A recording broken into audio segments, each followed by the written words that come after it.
Olá, gente. Nossa aula de hoje falará sobre o tecido nervoso, o grande produtor de energia elétrica. Mas, na realidade, o tecido nervoso é um conjunto de células denominadas de neurônios. Os neurônios, sim, são as células responsáveis pela produção de energia elétrica, que, na realidade, nós conhecemos com o nome de impulso nervoso. Vamos ver como é formado um neurônio, em quantas partes esse neurônio é formado. A imagem que nós estamos vendo agora é um neurônio. E nós podemos observar que o neurônio é formado por três partes. O corpo celular, que é o corpo do neurônio, as várias ramificações desse corpo, chamados dendritos, e um eixo chamado de axônio. Então o neurônio tem três componentes básicos. O corpo, onde nós vamos encontrar núcleo, o citoplasma, com todas as organelas citoplasmáticas. As ramificações desse corpo, que são os dendritos, e um eixo denominado de axônio. Ocorre que nem todos os neurônios apresentam essa configuração. Todos eles possuem três partes, mas não necessariamente com esta formação anatômica. Esse neurônio, por exemplo, que nós estamos vendo, é o denominado de multipolar. Por quê? Porque em relação ao corpo, eu tenho vários polos que são os dendritos. Mas ele poderia ter apenas um dendrito e um axônio. Então eu teria um dendrito, o corpo e o axônio. Neste caso, ele seria denominado de bipolar. Um polo do axônio, um polo do dendrito. Mas acontece em alguns neurônios do tipo retina, esse dendrito pode estar do mesmo lado do axônio. Então nós temos a sensação visual de que existe apenas um polo em relação ao corpo. Por esta razão, eles são denominados de pseudo-unipolares. Pseudo, porque na realidade é falso esse um polo. Existem dois polos, o polo do axônio e o polo do dendrito. Apenas eles estão situados do mesmo lado, então dão a impressão visual de um polo só. E por que eles não podem ser juntos? Por que não existe efetivamente um neurônio unipolar? Porque na realidade o impulso nervoso, o impulso elétrico, ele é unidirecional. Ele sempre vai entrar no neurônio ou diretamente no corpo do neurônio ou através do dendrito. E vai sempre sair do neurônio pelo axônio. Por essa razão, nós dizemos que o impulso nervoso, ele é centrípeto para os dendritos e para o corpo, da extremidade para o centro, e centrífugo para o axônio, do centro para a extremidade. Não há inversão de fluxo. O impulso nunca caminha em sentido contrário. Não existe nenhuma doença que faça o impulso inverter a sua ordem. O neurônio pode até parar de funcionar, mas nunca inverter o fluxo do impulso nervoso. Vamos ver agora algumas curiosidades a respeito dos neurônios. Você sabia? O cérebro humano é a estrutura mais complexa do universo. Pesa ao redor de 1,5 kg, mas contém tantos neurônios quantas estrelas a Via Láctea. 100 bilhões. Em 1 milímetro cúbico de tecido cerebral, existem 100 mil neurônios que estabelecem 1 bilhão de conexões uns com os outros. Se medíssemos uma por uma todas as ramificações que essas células apresentam, chegaríamos à conclusão de que o cérebro contém uma fiação de 100 mil quilômetros, 2,5 vezes a circunferência da Terra. Bom, após nós escutarmos essas curiosidades a respeito do neurônio, vamos observar agora como se classifica o neurônio quanto ao seu revestimento do axônio. O neurônio apresenta, o corpo, os dendritos e um eixo. Ocorre que esse eixo ele pode estar revestido ou não por um grupamento celular. Se ele estiver revestido por este grupamento celular, nós dizemos que é um neurônio mielínico, porque ele vai apresentar a bainha de mielina. Caso contrário, se nós tivermos um eixo puro, sem revestimento de nenhum, nós dizemos que é um neurônio amielínico, porque ele não vai apresentar a bainha de mielina. Bem, e o que vem a ser a bainha de mielina? Existe um grupamento celular chamado de células de Schwann. Essas células se enrolam em torno do axônio, formando um verdadeiro rocambole. Então eu tenho aqui o eixo do axônio. A célula de Schwann vai enrolando em volta dele, revestindo-o totalmente, isolando o eixo do axônio, que seria, na realidade, o condutor da energia elétrica do meio ambiente, do meio em que o neurônio se encontra. Mas se nós prestarmos atenção, uma célula enrola aqui, a outra enrola aqui, sempre vai existir um espaço intermediário entre o final de uma célula e o início da outra célula de Schwann. Esse espaço intermediário é denominado de nó de Ranvier, e ele é muito importante na condução do impulso nervoso em axônios mielinizados, ou seja, com bainha de mielina. Então a bainha de mielina se forma a partir das células de Schwann enrolando em volta do eixo do axônio. Lembre-se que cada componente da bainha de mielina é uma célula, é a célula de Schwann. Agora, o conjunto delas é que nós denominamos de bainha de mielina. Bem, após essa explicação sobre classificação de impulso, falamos do neurônio, classificação de bainha de mielina, vamos observar o que as pessoas imaginam que é um impulso nervoso. Vamos à enquete.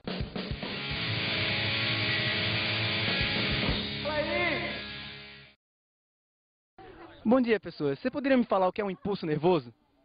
Um impulso nervoso? Sim.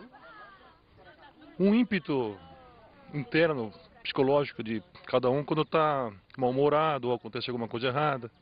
Sei lá, alguma crise, alguma coisa que a pessoa... Um acesso de histeria? É mais ou menos isso. Algum impacto, né? Quer dizer, por exemplo, o pensamento.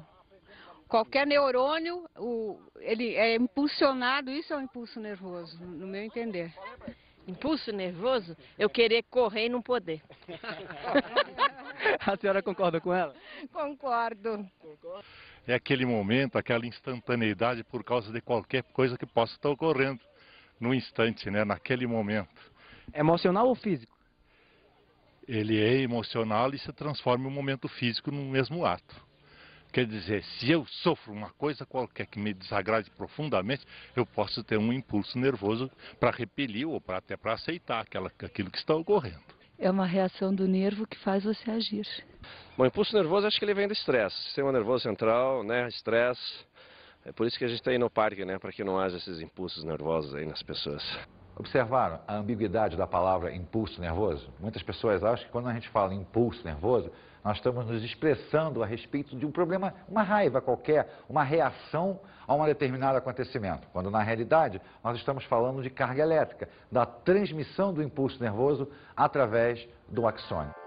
Vamos observar agora o impulso nervoso, que, na realidade, é energia elétrica. Mas, inicialmente, nós vamos observar o impulso nervoso nos axônios amielínicos, ou seja, naqueles em que não existe a bainha de mielina, consequentemente, não existe revestimento. Se nós observarmos um neurônio em repouso, nós vamos ver que externamente ao neurônio a carga elétrica é positiva e internamente a carga elétrica é negativa. Por que isso acontece? Existem dois íons, sódio e potássio. Está lembrado da bomba de sódio, da bomba de potássio? Pois é, ambos existem fora e dentro do neurônio, através da sua membrana plasmática. Acontece que se nós somarmos a quantidade de sódio e potássio do meio externo e a quantidade de sódio e potássio do meio interno, nós vamos observar que existem mais íons do lado de fora do que do lado de dentro. Ora, ambos os íons são positivos. Isso indica que a carga elétrica externa é positiva e a carga elétrica interna é menos positiva. Não existe carga elétrica negativa. O que existe são menos íons positivos. Então, por analogia, nós dizemos que o meio externo é positivo e o meio interno é negativo. O que é um estímulo? É algo que vai excitar o sistema nervoso. De que maneira? Aumentando a permeabilidade da membrana plasmática para o sódio. Quando um estímulo atinge um determinado momento da membrana plasmática, os canais de sódio se abrem violentamente. Isso faz com que uma grande quantidade de íons sódio migrem para o interior do neurônio. Nesse instante de tempo, eu passo a ter mais cargas positivas dentro do que fora. Então, nesse instante de tempo, nesse ponto do axônio, a carga elétrica interna é positiva, a carga elétrica externa é negativa. Mas imediatamente entra em ação quem? A bomba de sódio. Ela empurra o sódio para fora, restabelecendo a carga original. Só que o probleminha que deu aqui desestabiliza o trecho seguinte. A permeabilidade aumenta, o sódio penetra e agora eu tenho a carga elétrica positiva dentro, a carga elétrica negativa fora. Por quê? Porque nesse instante de tempo, nesse trecho do axônio, eu aumentei a quantidade de íons positivos na parte interna. Imediatamente, bomba de sódio, os íons são empurrados para fora, eu reestabeleço o quantitativo. Mas o que aconteceu aqui desestabiliza o setor seguinte. Com isso, o sódio migra, a carga interna passa a ser positiva, a externa passa a ser negativa. Imediatamente, a bomba de sódio vai entrar em ação e o neurônio vai estabilizar novamente. Se nós atentarmos para um detalhe, a gente vai observar que ora ela está positiva, ora ela está negativa. Então isso vai fazendo uma senoide, ora positivo, ora negativo, ora positivo, ora negativo. Isto é carga elétrica. A nossa carga elétrica gira na casa de 70 milivolts. Se nós compararmos com a energia elétrica da nossa residência, que gira 110 ou 220, na realidade é apenas uma questão de intensidade, não de corrente elétrica. A mesma corrente elétrica que faz com que a lâmpada, a televisão ou qualquer eletrodoméstico funcione, é a que faz com que você funcione, porque ela é gerada da mesma maneira. Esse processo de ora positivo, ora negativo, é o processo do gerador de uma usina hidroelétrica ou termoelétrica. Então, os nossos neurônios têm a capacidade de gerar energia elétrica simplesmente pela movimentação iônica, principalmente do sódio. Quando nós falamos da bainha de mielina, ela provoca um isolamento do axônio. Ao isolar o axônio, ela impede a movimentação iônica, ou seja, a polarização e despolarização da membrana. Por isso, o impulso nervoso vai trafegar de maneira um pouco diferente. Vamos observar o axônio com a bainha de mielina. Se nós atentarmos para o detalhe, a carga elétrica externa e a carga elétrica interna é exatamente igual. Não há diferença no axônio amielínico e no axônio mielínico.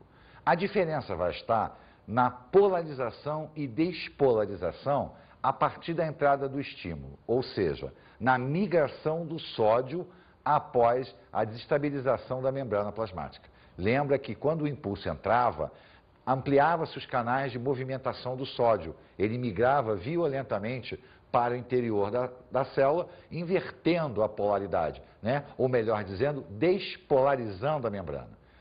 A bainha de mielina impede essa despolarização. Então, somente aonde não existe bainha de mielina é que a migração do sódio vai acontecer. Haverá a inversão, né? A migração do sódio, consequente inversão da polaridade, dentro se tornará positivo, fora se tornará negativo. Isso porque eu vou ter um maior quantitativo iônico internamente do que externamente. Como esse trecho aqui está isolado, a onda se torna saltatória. Há uma despolarização da membrana logo após a bainha de mielina no nó de Ranvier, ou seja, entre uma célula de Schwann e outra. Então polariza, despolariza, aí a bomba de sódio vai entrar em ação, o sódio é impulsionado para o meio externo, a membrana vai voltar a ficar polarizada. Com isso, há um reflexo no próximo nódulo de Ranvier, a permeabilidade da membrana aumenta, o sódio migra violentamente, inverte a concentração iônica, eu tenho mais íons sódio dentro, polariza a membrana positivamente, negativamente. Bomba de sódio, o sódio é empurrado para fora, eu volto a ter a membrana polarizada. Essa desestabilização nesse nó de Ranvier desestabiliza o nó seguinte. A porta abre, o sódio entra, dentro passa a ter mais íons positivos, a membrana despolariza. Bomba de sódio, ela volta a ficar polarizada. Então, se nós observarmos, o mecanismo de polarização e despolarização da membrana, ele é igual. A diferença vai estar no trecho que vai acontecer isso. Com isso, a onda se torna mais rápida, porque na outra tinha que vir o quê? Ponto a ponto. Polarizava, despolarizava, polarizava, despolarizava. Essa não. Essa, ele corta caminho. A onda saltatória é infinitamente mais rápida. Então, se nós compararmos a velocidade do impulso entre um axônio mielínico e um axônio amielínico, nós vamos ver que nesse tipo de axônio aqui, a velocidade do impulso é infinitamente maior, na faixa de 200 metros por segundo, equivalendo a 720 km por hora. Mas não importa qual seja o axônio, qual o tipo de axônio, mielínico ou não mielínico, ele só trafega energia elétrica dentro do axônio. Nada fora do axônio ou do próprio neurônio como um todo. A transmissão do impulso ocorrerá através das sinapses. E o que são sinapses? São espaços físicos que existem entre a terminação de um axônio e o receptor do impulso nervoso. Neste ponto, o impulso vai atravessar não por energia elétrica, mas por substâncias químicas denominadas de neurohormônios. Dependendo quem vai receber o impulso nervoso, nós classificamos a sinapse de 3 formas.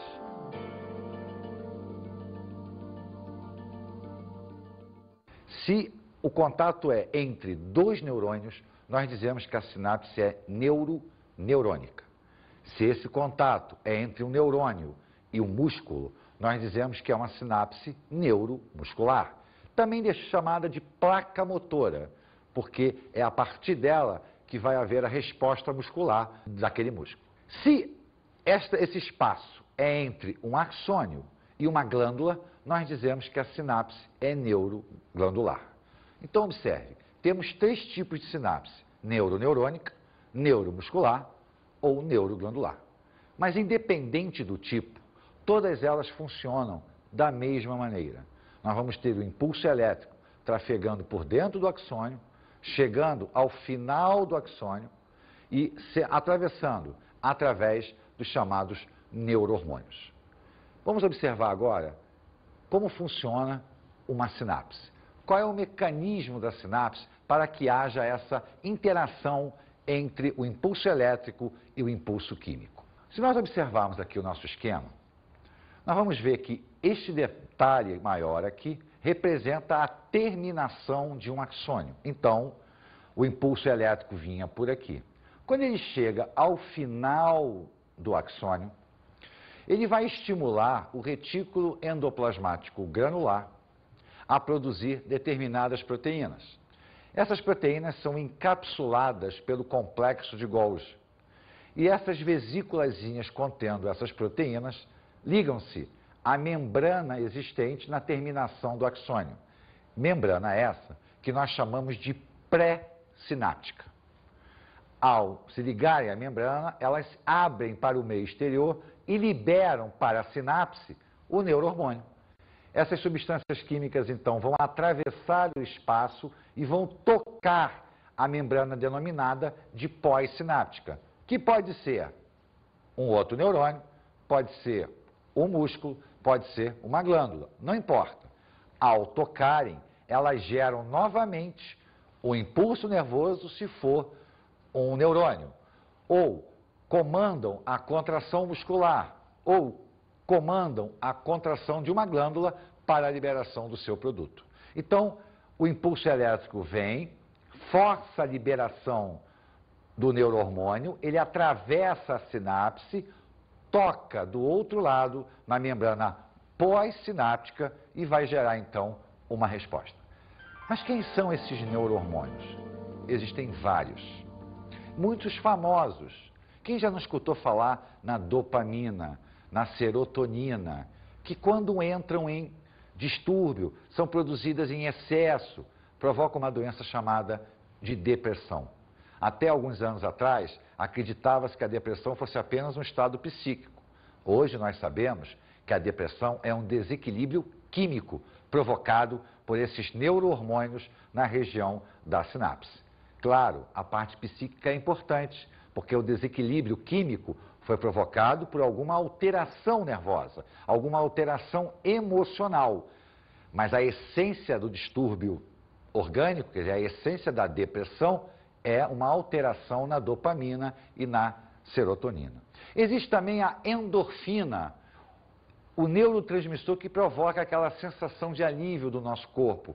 É o nosso tranquilizante natural, tá? Por isso se chama endorfina, muito semelhante à morfina, que também é um tranquilizante, né? A base química é semelhante. A diferença é que a endorfina vai estimular a nossa musculatura a acalmar. Então é o nosso tranquilizante natural.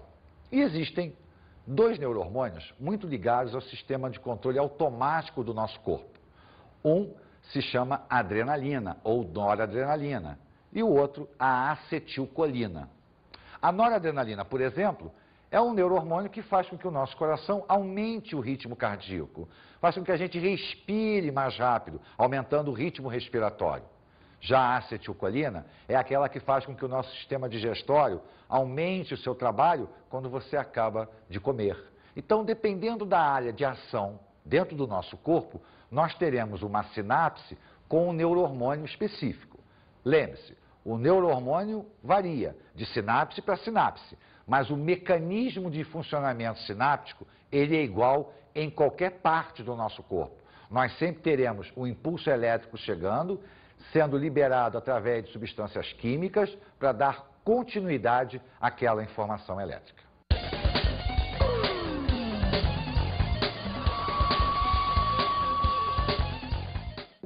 Vou sugerir a vocês que prestem muita atenção no tecido nervoso. Porque, na realidade, quando nós falamos de sistema nervoso, que a gente pensa lá no cérebro, cerebelo, medula, na realidade nós estamos falando do neurônio. Porque esses órgãos nada mais são do que a reunião de vários neurônios. O funcionamento do sistema nervoso, ele é baseado fundamentalmente no tecido nervoso. Então, estudem o tecido nervoso com todo carinho, observe o neurônio, as partes de um neurônio, como é que funciona o impulso nervoso, qual é o tráfego desse impulso dentro do neurônio, se ele é centrípeto, se ele é centrífugo, por que que ele é assim, dessa maneira, por que que ele não inverte, porque o caminho é sempre o mesmo. Observe os tipos de neurônio, tá? Cada região do nosso corpo. Pesquisa onde é que você vai encontrar um multipolar, um unipolar, um bipolar. Observe o funcionamento da bainha de mielina, como ela se forma, qual é a importância dela para o tráfego do impulso nervoso. Estude com carinho também o impulso nervoso, como ele é formado, a movimentação iônica. Não esqueça nunca da bomba de sódio, da bomba de potássio, ela é fundamental, tanto no axônio mielínico quanto no axônio amielínico. Veja bem qual é o tráfego desse impulso. Observe as sinapses. Ela é essencial para que a gente possa entender uma série de consequências orgânicas provocadas pelo mau funcionamento dela. Várias doenças são provocadas por excesso ou ausência dos neurohormônios. Estude o que é um neurohormônio, pesquise que tipos de neurohormônio existem em cada parte do nosso corpo. Quais são os tipos de sinapse, qual é a importância de cada uma delas para que o nosso organismo funcione como um todo. Dê muita atenção a todos esses detalhes.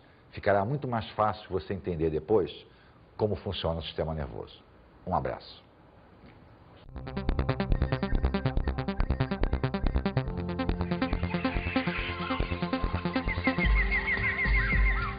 Na aula de hoje, falamos sobre o tecido nervoso. Vimos que existem vários tipos de neurônio, o multipolar, o bipolar, o pseudounipolar. Vimos as três partes essenciais do neurônio, o corpo, o dendrito e o axônio. Vimos o tráfego do impulso, centrípedo e centrífugo. Vimos o neurônio como um conjunto global. Aprendemos sobre os impulsos nervosos. Vimos que existem dois tipos de impulso, aquele que corre no axônio mielínico e aquele que corre no axônio amielínico. Vimos que no amielínico a onda é senoidal, vimos que no mielínico a onda é saltatória. Isso se deve à existência ou não de um isolamento do axônio. Vimos como funcionam as sinapses.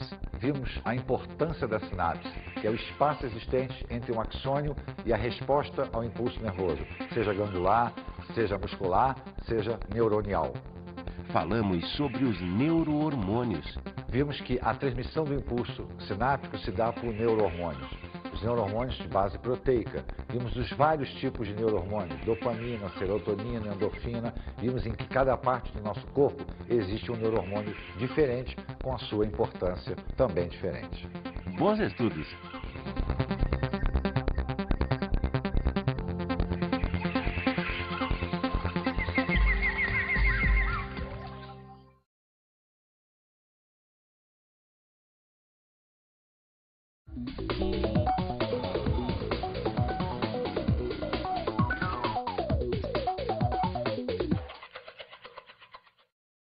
Bem, colega, nós sabemos da importância do tecido nervoso para a compreensão do sistema nervoso como um todo.